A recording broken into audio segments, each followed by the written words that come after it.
आज की class first year के लिए एनिमल ब्रीडिंग एंड जेनेटिक्स की है और आज की क्लास के अंतर्गत अपन पढ़ने वाले हैं सिलेक्शन या कलिंग के बारे में।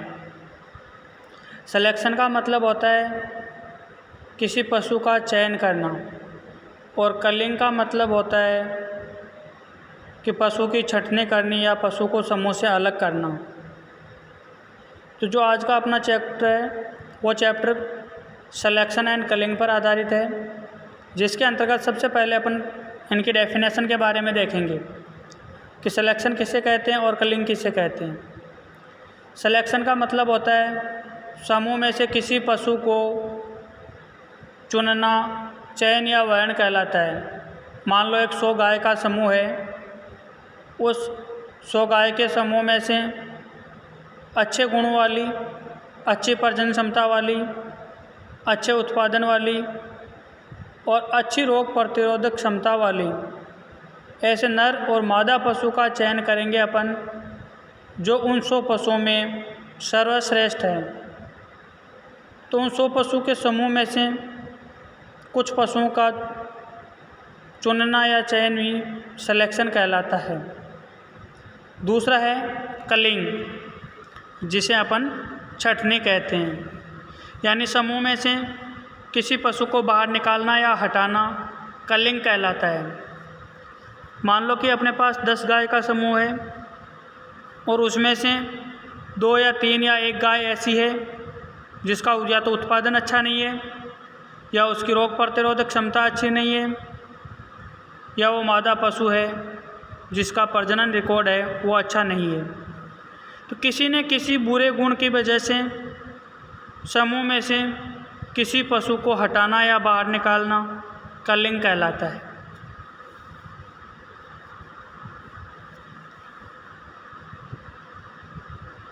अपन ने पहले भी कई बार 10th में 12th में पढ़ा था कि सर्वाइवल ऑफ फिटेस्ट, योग्यतम की उत्तरजीविता, यानी जो अपने आप को प्रकृति के या वातावरण के अनुसार ढाल लेता है वही पशु या जीव जीवित रह पाता है, अन्यथा वो लुप्त हो जाते हैं।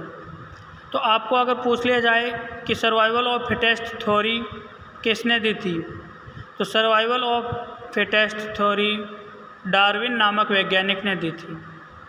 उसने कहा था कि जो पशु या जीव जंतु है वो अपने आप को वातावरण के अनुसार योग्य समझता है या वातावरण की जो दैनिक क्रियाएं होती है उनके अकॉर्डिंग अपने आप को परिवर्तित कर लेता है, तो वो जीवित रह पाता है, अन्यथा उसका अंत निश्चित है।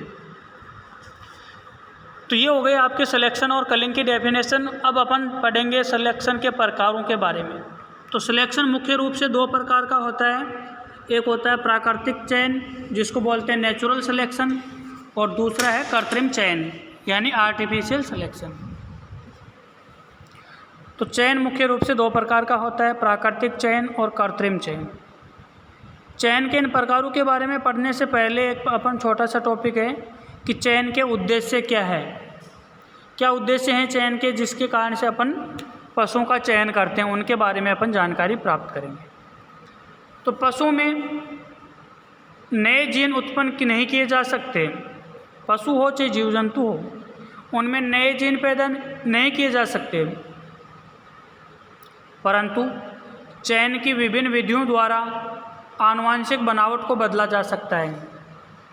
यानी पशुओं में नए जीन उत्पन्न नहीं किए जा सकते, परंतु चयन की विधियों द्वारा आनुवंशिक बनावट को बदला जा सकता है। पशु की जो आनुवंशिक संरचना है उसको सुधारा जा सकता है। दूसरा है पशुओं में उत्पादन बढ़ाने के लिए भी चयन किया जाता है, जैसे गाय भैंस में दूध उत्पादन, भेड़ों में ऊन उत्पादन, ऊन की गुणवत्ता में सुधार, इसके लिए भी चयन किया जाता है। भेड़, बकरी, सुअरी में एक समय में 1 से अधिक बच्चे पैदा करने हेतु भी सिलेक्शन या चयन किया जाता है। भेड़, बकरी व सुअरी में एक समय में 1 से अधिक बच्चे पैदा करने के लिए भी चयन किया जाता है। नेक्स्ट है भेड़, बकरी व ब्रॉयलर से कम समय में ज़्यादा वजन प्राप्त करने के लिए भी चयन किया जाता है। कई पशु या उनके बछड़े बछड़ियाँ ऐसे होते हैं जो कम समय में कम खाकर अधिक वजन प्राप्त कर लेते हैं, तो ऐसे पशुओं का चयन किया जाता है कि नहीं किया जाता है? तो ऐसे पशुओं का चयन किया जाएगा।